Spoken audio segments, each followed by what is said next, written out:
I'm super honored and pleased to introduce you to the speaker of this night's Bauhaus Design Positions, Johanna Seelemann, who's a designer based in Leipzig and Reykjavík, and professor in Kassel.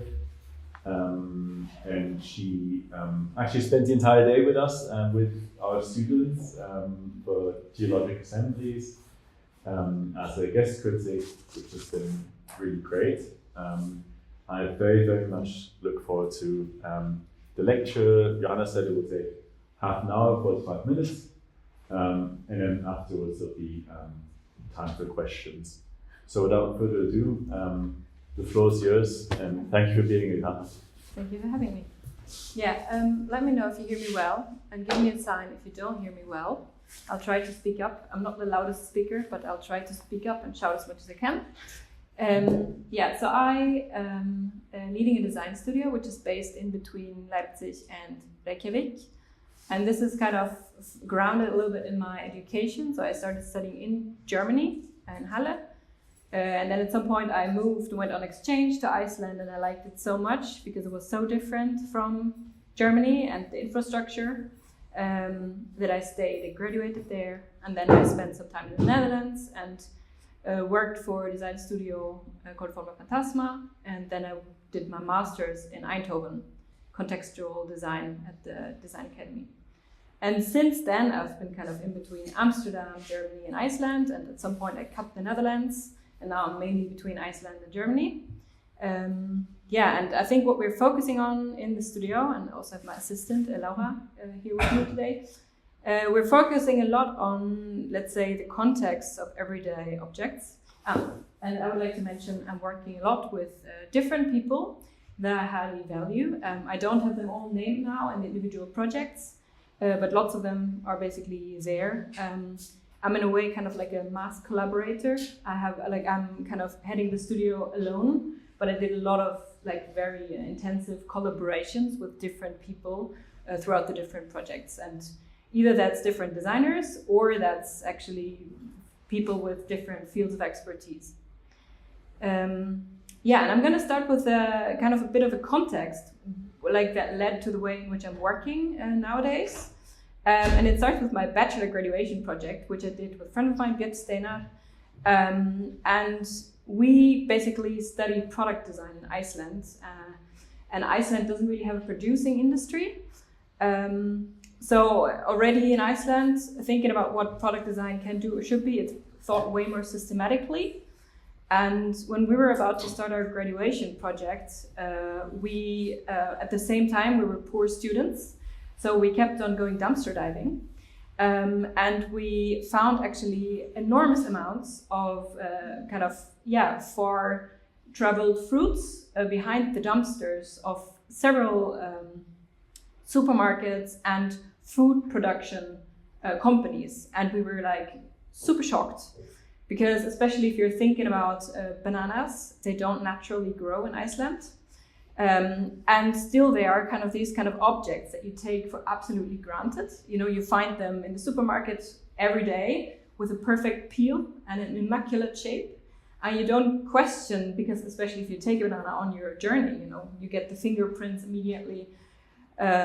So we were like, okay, what can we do out of this view or out of this material? We were like, well, we could either go down the path of let's use that material and make like a fruit leather or something of that kind. But then we were like, well, we would love to understand the infrastructure that makes it possible to bring it to Iceland and to allow for these masses of waste. So then we kind of set out and we started to talk to practitioners. So we went to talk to fruit importers. And they were telling us that the world is shrinking at an ever-growing rate due to cargo shipping.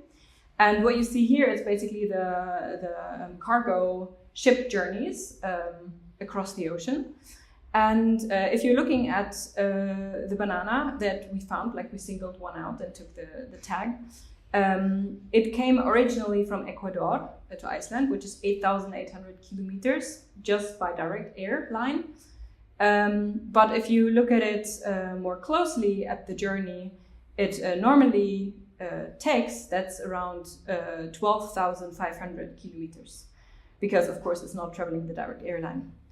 So at that point we were like getting super curious about cargo shipping, and we're like, well, it's so fascinating because our everyday items, and so many of them that we consume on a regular basis, spend so much time in this giant system that's almost hidden to us, right? So like things just appear in the supermarket as if they fall from the sky, but they actually spend so much time in this different, like, parallel world that's totally not designed, but it's been like this for a very long time. And then we also figured out, actually, sorry, I'm gonna go back to this.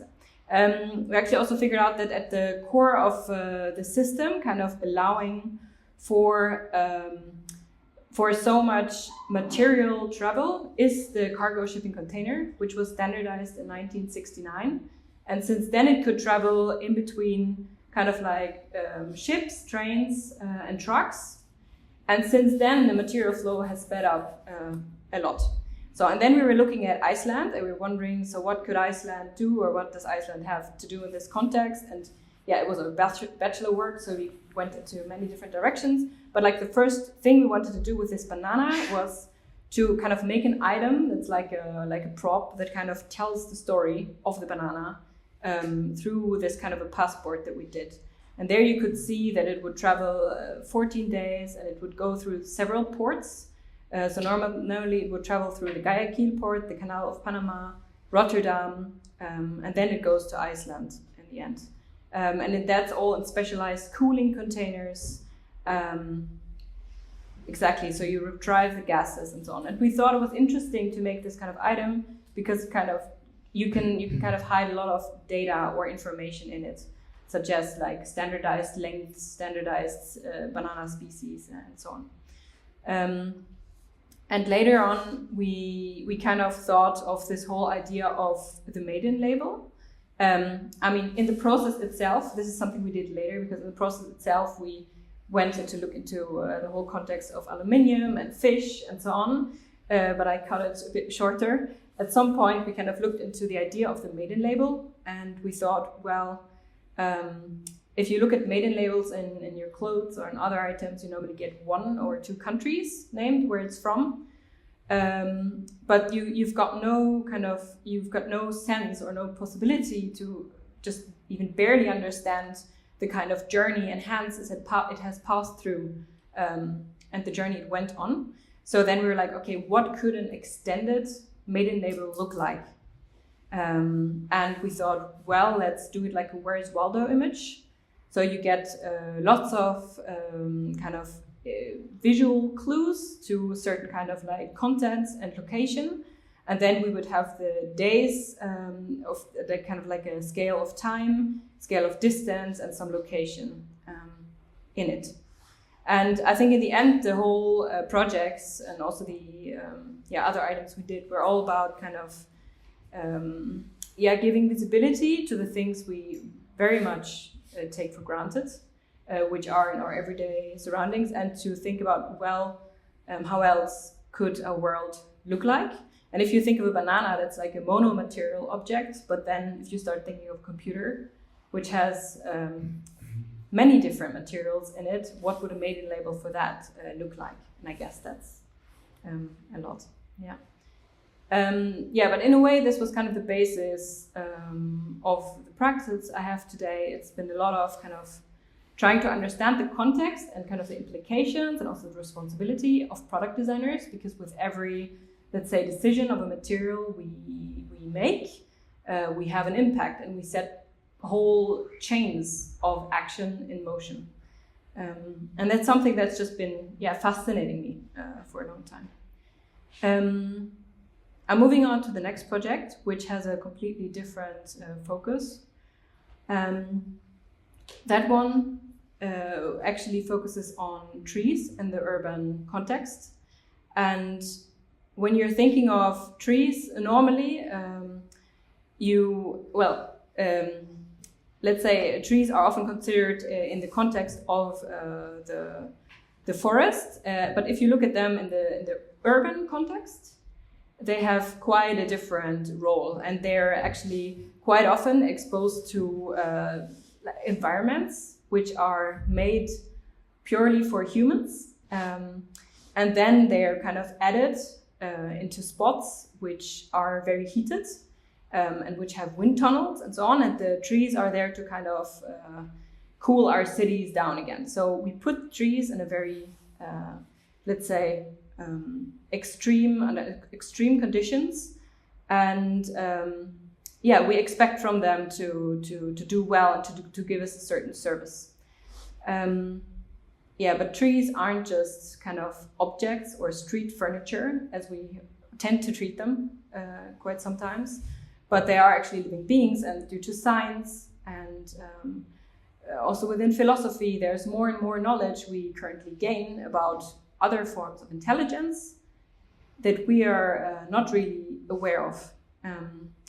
And especially if you look at the well-being of trees in urban spaces, they often struggle with these factors, such as like wind tunnels, too little space for the roots, densification, and they often are in a way in a competition between, or actually in a competition with cars and streets.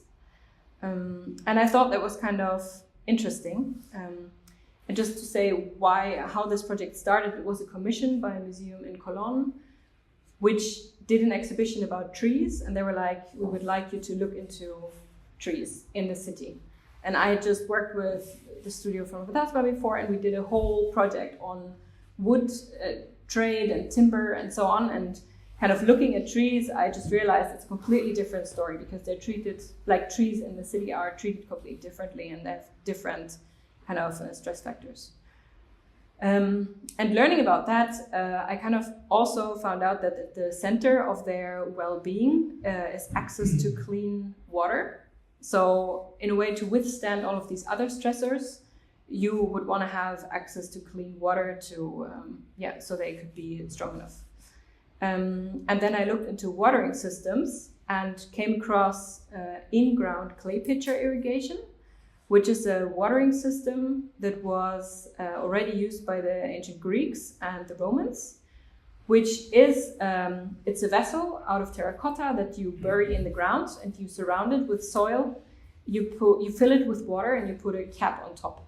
And it is, the water is kind of stored and simmering and moisturizing the soil around it. But it doesn't disappear. It's like a storage, literally, at some point. And the plants, they grow to it, and only when they need water, they pull it out. And if you compare it to other watering methods that are normally used, or oftentimes used, the water tends to either sink too deep, so the water is lost in the depth, or a lot evaporates as well. So with the system, you can save like up to 70% of water. And I mean, this became kind of like right now, like more of a narrative project. So I took these historic vessels and I transformed them into an aesthetic language that speaks the language in between car fuel tanks and water containers.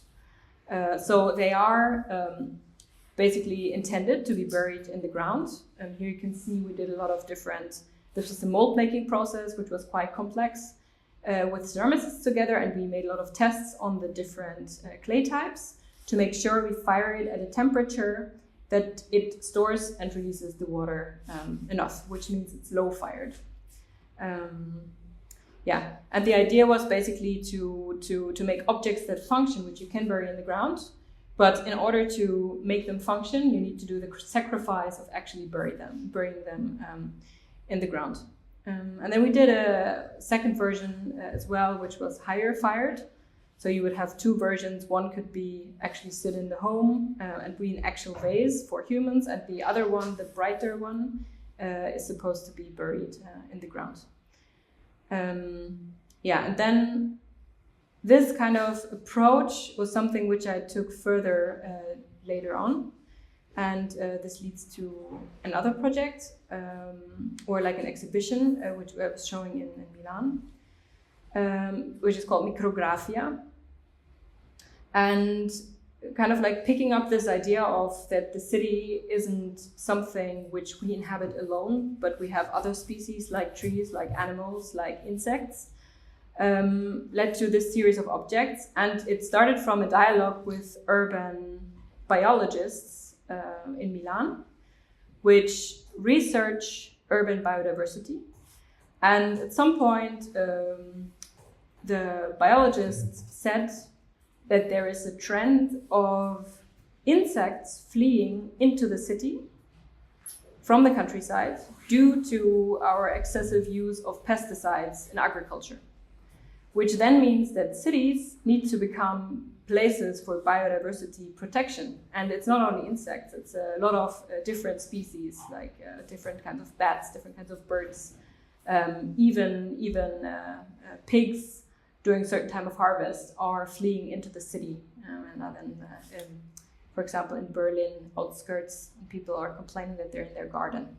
However, I thought it was kind of interesting, and another specialist we spoke with, he told us about the birds and like how architecture has been historically, and that it's all about niches and basically cavities. So historically, there were just way more options of kind of inhabiting our architecture as well, but the way we're building nowadays, surfaces are just very much sealed or covered with glass or other materials which are kind of not well inhabitable.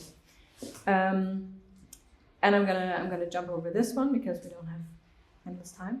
But like in the end, we ended up with we also had collaborations with different producers. So there was a producer which uses, on a material level, leftover, in Italian it's called lolla. It's like the husks of rice in the rice production. And in Lombardia, they produce 50% of European rice. And they always have these husks left over, which are normally burnt. And that company called Rice House, they specialize on making materials using these husks. And they just developed a geopolymer, which is kind of a material that you could compare really with a mineral or like with a stone once it's set.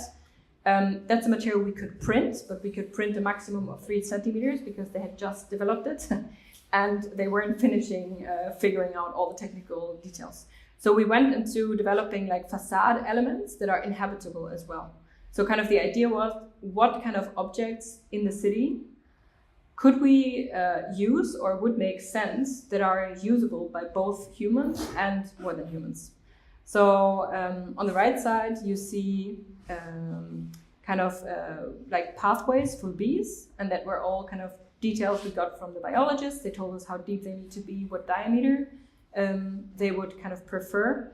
And on the left side, you see different entrances also for birds, so like bird homes. And it's a rare ventilated facade, and here it's just the installation. So it's like the first prototype, and normally you would find it on a wall.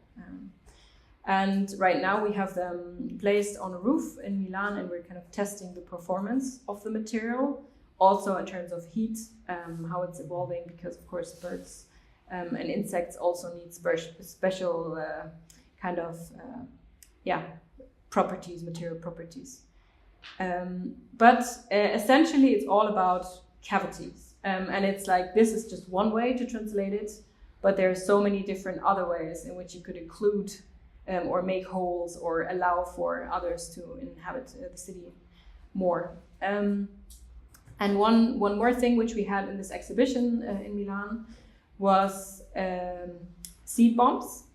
And I'm not sure if you're aware of what seed bombs are. Maybe you've heard of it. Yeah, it's like this idea that you have like a clay, like a ball of clay that contains seeds, and you throw it anywhere, and you can do like guerrilla gardening.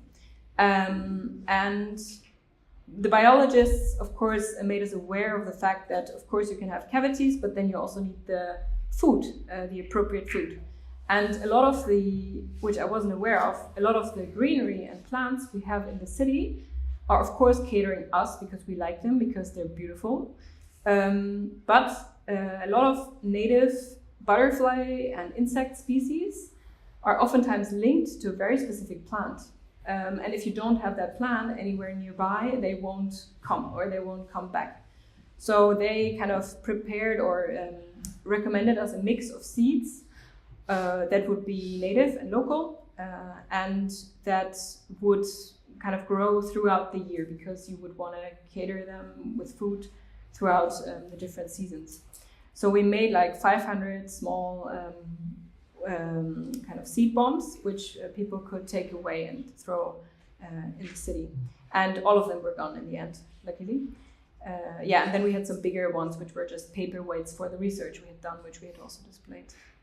And just to give it a bit of context, it's like this whole kind of subject or approach sits within, let's say, a design movement, which has started a longer while ago, but which is now kind of like getting momentum, which is all about how can we extend thinking design beyond ourselves and kind of understanding that we're embedded in different ecosystems, which means that more than human actors can be kind of included within it. And this is like an exhibition that was recently in London, and if you don't have the exhibition catalog, I can highly recommend it for your library.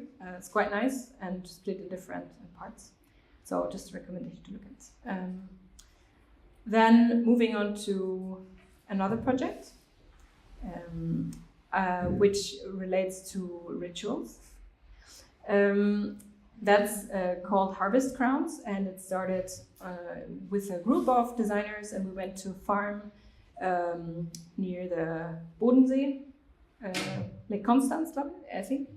And I was interested. Well, we went there and we wanted to do an intervention and learn from them and so on. And I was interested in the animals there, because we have like a very intricate relationship with those animals. We have a dependency, and they're dependent on us, but also, in a way, that I'm not going to go deeper into that now. But what I found really interesting, if you're looking at the items that humans make for animals in that context, for example, this toy for the pigs, that's actually quite a cruel instrument, because pigs are so intelligent that you can compare their intelligence to that of dogs.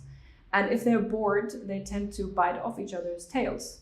So what humans have invented is those toys, and then there's even like different stalls in which you have different toys, and you kind of bring the pigs into a different room every day, so they won't get too bored, and so on. So I was like looking, okay, what could I do for those animals? But toys were obviously not really an appropriate kind of medium. And then I came across these rituals, such as Almabtrieb, which is celebrated in Bavaria and in Austria. It's when all of the cows have survived, and all of the humans have survived the summer and come back from the Alm. They get these beautiful head decorations. And I thought there was something there and kind of interesting. And then I also thought of something which was close to my region in Leipzig, where I'm originally from, which is Erntekronen production, or harvest wreaths and harvest crowns. And I had met these ladies, which are focused on doing them every year. And I thought it was kind of, it's like it was a fascinating ritual, because it was initially meant to kind of collect the last ears of corn from the field, and you take them home and put them above the door for a good fortune in the following year. So it's attached to a lot of hope and gratitude, and it's not really about, not necessarily only about this. It's a lot about the process that is put into this ritual that gives you a lot of awareness, which I thought was kind of interesting. And then I was thinking, how could we possibly think that ritual further? What would a ritual, which has a certain kind of meaning and relation to a certain location, and it's related to kind of transition in time, how could we develop that further? And related to the animals, I thought, well, why are we only thanking, let's say, God for the harvest of the grains? Could we also thank those animals that were that we have a intricate or like a deep relationship or dependency on as well. So I ended up making a crown for the chicken and one for the cows and one for the pigs. The chicken were definitely consuming it, and the pig as well, and also the cows were definitely quite curious about them. But first, at some point, I was also like, well, I mean, it's not necessarily for them to eat it. It's literally about us making it and reflecting. And I think that's oftentimes what rituals are about. So we used the kind of local, what was grown on the farm. As you can see, like originally the crown is just a crown shape, and the idea was to just extend the archetype and take it further. I'm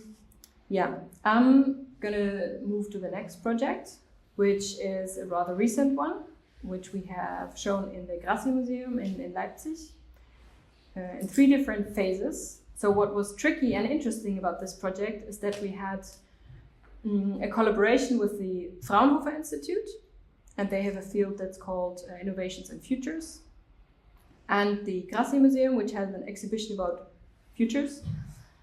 And the idea was that we look into agricultural futures, and we're supposed to show the process. So we show the research, prototypes, and the results in the exhibition. And let's get into it. We basically interviewed a bunch of different practitioners within the agricultural field. And one of them was Urte Grauwinkel, which for example looks into alternative foods, because there's lots of species and crops that in the future might not grow well in Germany anymore. So what you can see here, for example, that's millet, which is a food, Hirse, which is used a lot already in Africa and Asian countries, but it's not really well known. But it's actually right now our climate kind of contexts are ideal for growing those plants. And what she, for example, does is that she has a lot of species that she tests, and if they go well, she tries them out with different farmers. And I think our whole project was it was also supposed to be a speculative project, so we had a lot of parameters given. It was going to be about agriculture, speculative, more than human, and it was basically like a larger research project, looking into different ways of what could be interesting to work with, or kind of hypothesizing what if our fields would look like this in the future? What kind of materials would we gain from that? But that was just one of the questions. And then we also looked into different agricultural systems, and we came across forest gardening, which is a way to do agriculture and Laura would be better at explaining this now. I hope I do it well enough. She has always been doing the very good explanations. So basically, you grow plants in 7 different layers, and they all sustain each other. So you basically have something that looks like a forest, but you can forage in it. And you don't need any kind of like fertilizers and so on, because the plants, in a way, it's like an ecosystem that functions in itself. And we thought that was kind of interesting. And what we found out in the dialogue with this institute, also like the Fraunhofer, they were all focused on these technological solutions, but within kind of conventional agriculture. So like trying to optimize a system that is flawed and trying to optimize it by, let's say, laser detecting the last herb and lasering it away, and so on. So we were like, why? Because we have so much technological knowledge, why would we use it only in a way to support conventional agriculture? So we were kind of imagining an alternative system and say, okay, let's use our technological skill to think about different forms of robotics that could actually interact with that system and make it happen and make it scalable.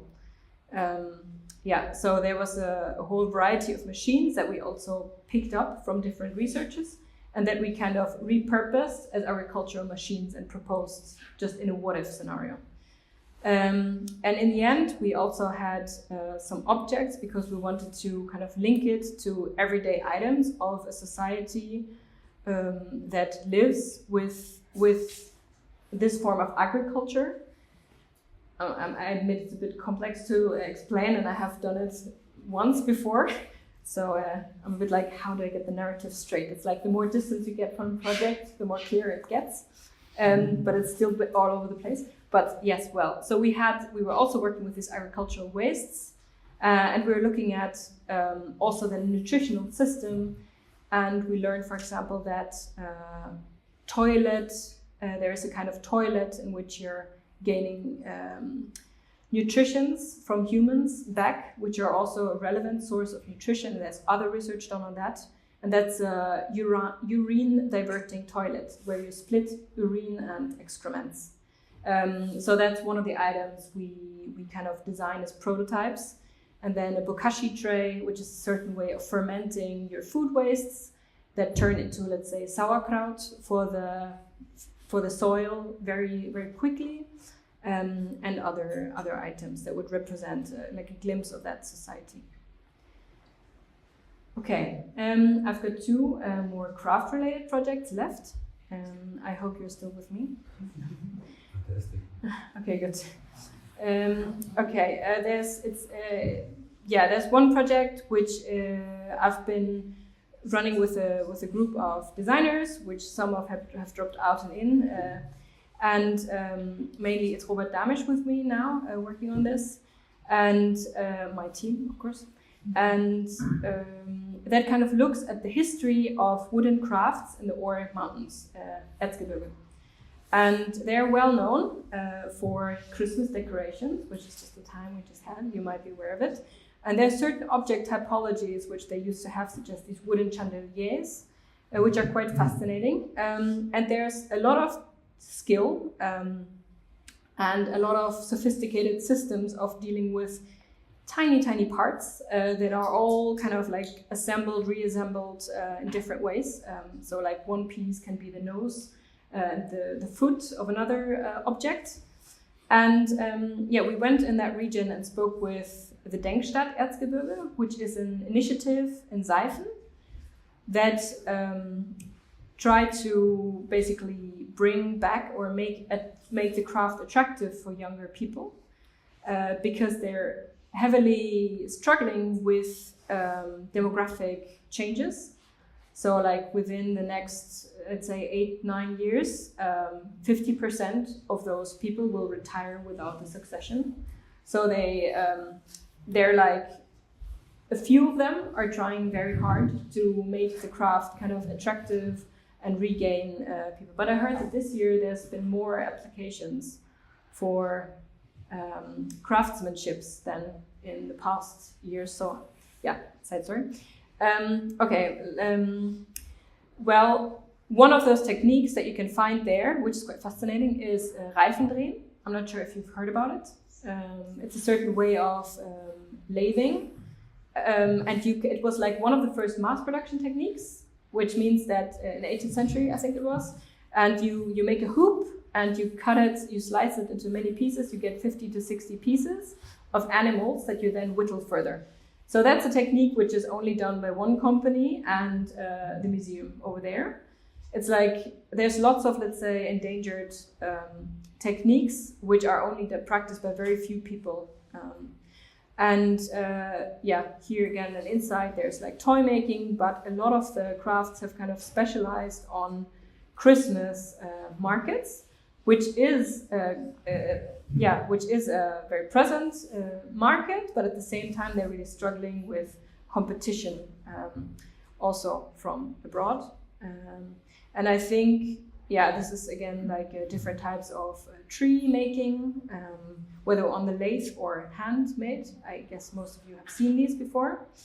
What we're basically trying to do is, because we've noticed also in the Denkstadt that a lot of the designs that are to be found there or that are proposed are rationalizing away the elements that are very ornamental and that are actually those rare techniques such as those that you have seen before. So we were wondering, how could you possibly, and it has to do with time and labor and an awareness of the craft and the value of the craft and the handmade, and how that can be understood. So our approach right now is and has been to kind of think of how could we kind of take a technique and bring it into different object typologies such as furniture and maybe get it into premium markets to then allow the craft to live on and be able to evolve, but within a different context. Those are just our very, very first prototypes that we did for tables, so they're not finished objects. And then we did like a Leuchterspinne, like one object typology, which is a wooden chandelier, which has a history there as well. And we kind of took elements, found elements, and we placed them in a kind of like an unconventional color scheme and so on. So those are very first tests of a project which we're now trying to do way larger and with different craftspeople with the German Crafts Council. But we're right now in an application phase for that. But I think there's so much potential within these crafts and trying to kind of recontextualize them, but it really needs the right, let's say, marketing and the right context and the right market as such. And that's what we're still interested in and trying to do through objects.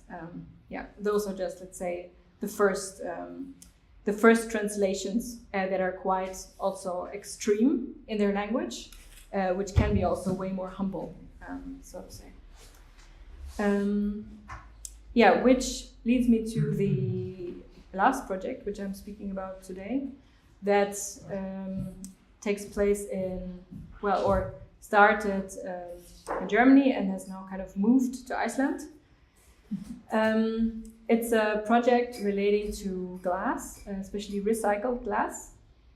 And it started with a friend of mine, Daniele Miso, and we were looking into how we could kind of make a replicable process or like a replicable object, and even exaggerate the idea that every outcome would be highly unique, which had to do kind of with this thinking, if you're creating an object, how do you make people keep it?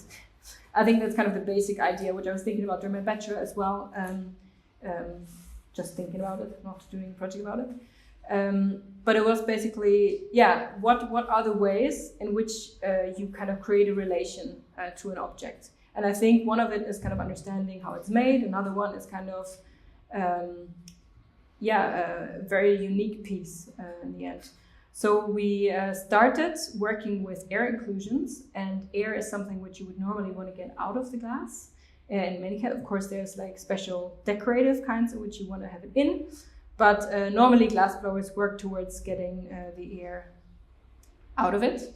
And we kind of pushed it very much to the extreme, to a point where the glass blowers also were very surprised, and because the air also expands in a way that you can't fully control it.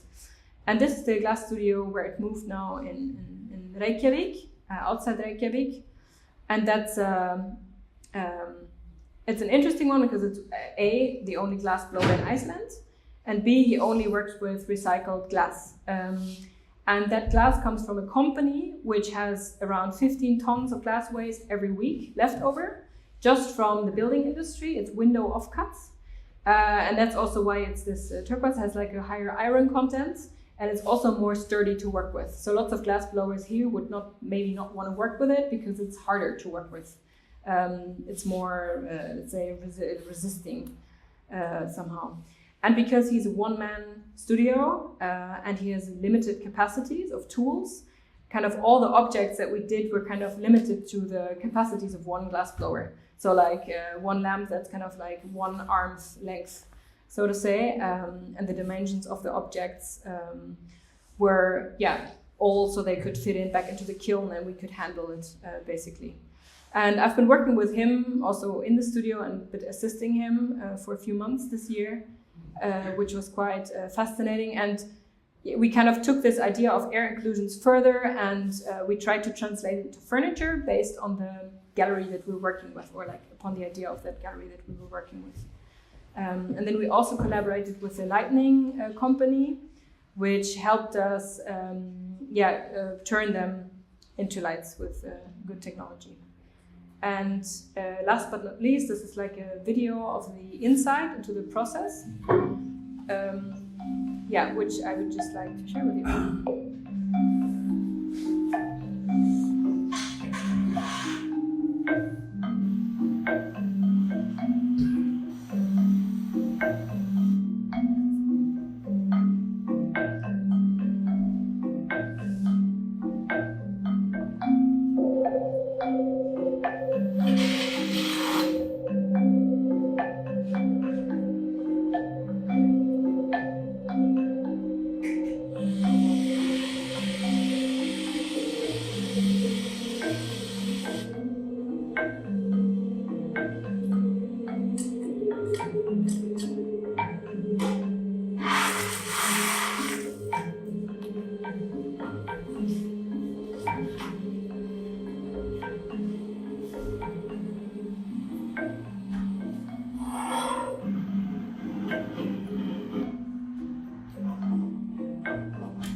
Maybe one more thing to say here is that the kiln is run by electricity, and Iceland mainly or only has kind of geothermal and hydro energy. So it is a material that ends in landfill. Really, as it's not, I didn't say that before, also it's not exported at all, it's not recycled at all, it all lands into landfill. And it's an actually sustainable way of working, because normally, I think oftentimes when you're working with glass here, it's run on gas kilns. All of the kind of techniques that we used in the end, like we're kind of having these air inclusions, but also we were referencing the burnt wood and the way of the straps that's normally held together. So all of them are kind of like tied in a certain way. I have a thank you slide.